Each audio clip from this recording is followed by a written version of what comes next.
Hi, Brian here from Gengras, Volvo, North Haven. Today we're still talking about Volvo's Recharge line of cars. Now that's plug-in electric hybrids. I want to show you how their instrumentation works because it's really cool, and when you understand it, you understand better how to use the vehicle, maximize its performance, and enjoy it more. I can't wait to show you. So to view what's going on in this car, swipe over and hit Driver Performance. You'll get this nice layout of the vehicle showing the gasoline engine up front, the battery in the middle, and the electric motor in the rear. Now when we start accelerating, you'll see electricity start to flow out of that battery in the center and power your rear wheels. Now if we need the gasoline engine to light up because we want more power, just step into it and away we go. You see the gasoline engine fire up.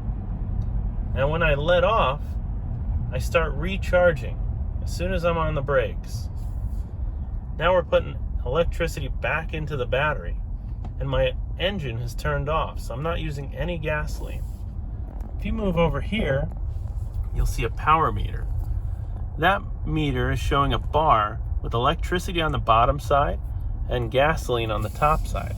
As long as I keep that meter below the gasoline drop, I'm not using any gasoline. I'm only using the electric motor.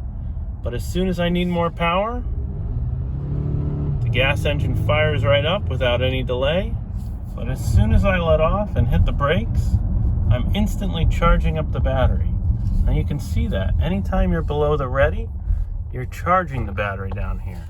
So right below that power meter, which is here, we can view the gas level in the tank. Now we've only got about an eighth of a tank. And our battery is charged to about just over half. Now here you can see exactly how many miles you have left in each. The battery is showing 12 miles left in the battery. And the gas tank is showing about 40 miles. Now if you have a Volvo Recharge powertrain, don't forget to charge up your batteries and apply these tips. And you could be getting 51.7 miles to the gallon too. Doing your part to save money and help the environment. Drive safe.